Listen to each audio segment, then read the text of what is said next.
Hi, எப்படி இருக்கீங்க? இன்றைக்கி நம்ம கிச்சனில் பாப்கார்ன் சிக்கன் எப்படி செய்கிறதுன்னு பார்க்கலாம். வீட்டில் இருக்க பொருள்களை கொண்டே ரொம்ப சுலபமாக KFC ஸ்டைலில் பாப்கார்ன் சிக்கன் பண்ணலாம். இது எல்லாருக்குமே ரொம்ப பிடிக்கும். அதுக்கு 1/2 கிலோ சிக்கன் எடுத்து வச்சுருக்கோம். சின்ன சின்னதாக வெட்டி கழுவி வச்சாச்சு. இப்போ மிக்ஸி ஜாரில் 3 பூண்டு, ஒரு சின்ன துண்டு இஞ்சி, ஒரு சின்ன வெங்காயம் இதை போட்டு நல்லா நைஸாக அரைச்சி எடுத்து வச்சுக்கலாம். இப்போது ஒரு பவுலில் 1 கப்பு தயிர் ஊற்றிட்டு அதில் முட்டை உடைச்சி ஊற்றிக்கலாம். முட்டை உடைச்சி ஊற்றியாச்சு. இப்போது தேவையான அளவு மிளகாத்தூள், உப்பு, இப்போ நம்ம அரைச்சி வச்சுருக்க பூண்டு, வெங்காயம், இஞ்சி இதை வடிகட்டி ஊற்றிக்கலாம். நல்லா வடிகட்டி ஊற்றிடலாம். கொஞ்சம் பெப்பர் தூள் போட்டுக்கலாம். கொஞ்சம் சோயா சாஸ் ஊற்றி நல்லா அடிச்சுக்கலாம். நல்லா கலந்து விட்டுட்டு இப்போது நம்ம கழுவி வச்சுருக்க சிக்கனை இதில் மேரினேட் பண்ணி வைக்கலாம். நல்லா கலந்து விட்டு கூட கொஞ்சம் பெப்பர் வேணும்னா பெப்பர் சேர்க்க அது நல்லா டேஸ்ட் நல்லாயிருக்கும். வேணுன்னா ஆரிகானோ அந்த மாதிரி ஏதாவது போட்டுக்கலாம். ரோஸ்மெரி இது வீட்டில் என்ன இருக்கோ அதை போட்டுக்கலாம். போட்டுட்டு அதை மூடி அப்படியே வச்சிடலாம். இது குறைஞ்சபட்சம் 2 மணி நேரம் ஊறட்டும். இப்போது இன்னொரு பவுலில் 1 கப் மைதா, 1/2 கப் கார்ன்ஃப்ளவர், கொஞ்சம் மிளகாத்தூள், கொஞ்சம் மல்லித்தூள், கொஞ்சம் பெப்பர், கொஞ்சம் சால்ட் இதெல்லாம் போட்டு நல்லா மிக்ஸ் பண்ணி நல்லா கலந்து வச்சிடலாம். அதை ஒன்று போல் நல்லா மிக்ஸ் பண்ணிடணும். கட்டிகள்லாம் எதுவும் இல்லாமல் நல்லா எல்லாம் சேர்ந்தாப்பில் நல்லா மிக்ஸ் பண்ணி அதை தனியாக எடுத்து வச்சுக்கலாம். இப்போ நம்ம மேரினேட் பண்ண சிக்கன் நல்லா ஊறிருக்கு. இப்போ ஊறினதை அது தண்ணியோடு இருக்கிறதுனால அது கொஞ்சம் வடித்து எடுத்துட்டு இந்த பவுடரில், அதாவது மைதாலாம் போட்டு வச்சுருக்கோம்ல, இந்த பவுடரில் நல்லா டிப் பண்ணி கைப்படாமல் அப்படி ஸ்பூனில் கைப்பட்டதுன்னா தண்ணியில் பட்டு இந்த மாவில் படும்போது கையெல்லாம் ஒட்டும். அதனால் சும்மா அப்படி ஒரு டிப் பண்ணி எடுத்து தனியாக வச்சிடலாம். அந்த தண்ணி அப்படி கொஞ்சம் வடிச்சிட்டு இதை மாவில் போட்டு பெரட்டலாம். கையில் கூட பெரட்டி வச்சுக்கலாம். ஆனால் அப்பப்போ கையை கழுவிட்டால் தான் திருப்பி சேராமல் இருக்கும். அப்படி இல்லைன்னா அப்படி பிசைஞ்சு வச்ச மாவு மாதிரி இருக்கும். அதனால் அப்படி பண்ணிக்கலாம். இதை மொத்தமாக எல்லாத்தையும் இந்த மாதிரி ஃபஸ்ட்டு ஒரு தடவை டிப் பண்ணி எடுத்து வச்சுட்டு இப்போ எடுத்து வச்சாச்சு.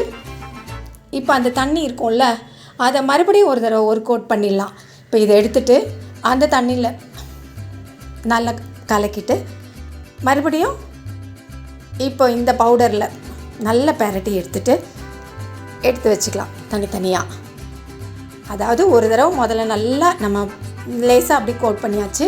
இப்போ மீதி அதில் இருக்க தண்ணியிலையே இந்த கோட் பண்ணி வச்சுருக்க அந்த சிக்கன் பீசஸ்லாம் எடுத்துகிட்டு மறுபடியும் அந்த தண்ணியில் டிப் பண்ணிவிட்டு அதுக்கப்புறம் அதை இந்த கார்ன்ஃப்ளவர், மைதாலாம் போட்டு பெரட்டி வச்சுருக்கோம்ல, அந்த பவுடரில் அப்படி பெரட்டி எடுத்து அதை தனியாக எடுத்து வச்சுக்கலாம்.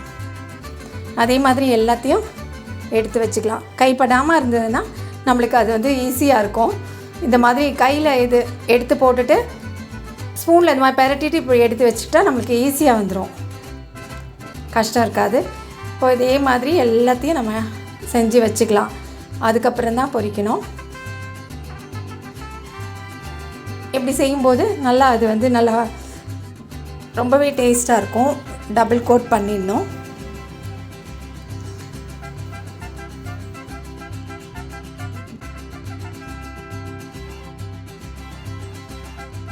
இதே மாதிரி தான் எல்லாத்தையும் பண்ணிடணும். ஃபஸ்ட்டு ஒரு லைட்டாக ஒரு கோட்டிங், அதுக்கப்புறம் அந்த மீதி இருக்க தண்ணியிலையே, அதாவது ஊற வச்ச தண்ணியிலையே ஒரு தடவை டிப் பண்ணிவிட்டு மறுபடியும் டிப் பண்ணிவிட்டு இந்த மாதிரி எல்லாத்தையும் எடுத்து வச்சாச்சு. இப்போது ஸ்டவ் ஆன் பண்ணி ஒரு பேன் வச்சு அதில் எண்ணெய் ஊற்றிட்டு அது எண்ணெய் காஞ்சதும் இந்த மேரினேட் பண்ணி வச்சுருக்க சிக்கன் பீசஸ்லாம் ஒன்று ஒன்றா போட்டு பொரிக்கலாம்.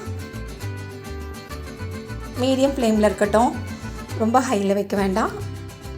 இது நல்லா ஊறணும். நம்ம ஊற வைக்கிறது அட்லீஸ்ட் 2 மணி நேரம், இல்லைன்னா ஃப்ரிட்ஜில் வச்சு ஓவர் நைட் வச்சுட்டு கூட வறுத்தா அது இன்னும் நல்லாயிருக்கும். உள்ளே நல்லா இந்த ஜூஸ்லாம் உள்ளே இறங்கிட்டு ரொம்ப நல்லாயிருக்கும். சாப்பிடும்போது நல்லாயிருக்கும். இது நல்லா டபுள் கோட் கொடுத்ததுனால நல்லா KFC ஸ்டைலில் இருக்கும். இப்போ நம்ம அந்த மாதிரி ரெஸ்டாரண்ட்டில் அதெல்லாம் பண்ணும்போது இதெல்லாம் வந்து ஆனியன் பவுடர், கார்லிக் பவுடர்லாம் போடுவாங்க. நம்ம வீட்டில் இருக்க பொருளையே கொண்டு போட்டதுனால நம்ம ஆனியனையும் கார்லிக்கையும் அரைச்சி அதை ஊற்றிக்கிட்டோம். ஆனால் ஃப்ளேவர்லாம் அதே மாதிரி நல்லாயிருக்கும், டேஸ்ட்டும் நல்லா தான் இருக்கும். பாருங்கள், இந்த மாதிரி நல்லா பொரித்து எடுத்துக்கலாம். நல்லா வெந்ததுக்கப்புறம் இதை எடுத்து சாப்பிட்லாம். இது ரொம்பவே டேஸ்ட்டாக இருக்கும். குழந்தைங்கள்லேருந்து பெரியவங்கலேருந்து எல்லாருக்குமே பிடிக்கும். KFCலலாம் வாங்கினா எவ்வளோ ஆகும், இதை வீட்டில் செஞ்சு சாப்பிடும்போது எல்லோரும் சாப்பிடலாம்.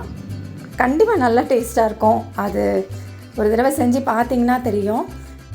இதே மாதிரி நீங்களும் ட்ரை பண்ணி பாருங்கள். பார்த்துட்டு எப்படி இருக்குன்னு கண்டிப்பாக நீங்கள் கமெண்ட் பண்ணுங்கள். இப்போ இது வெந்துட்டுருக்கு.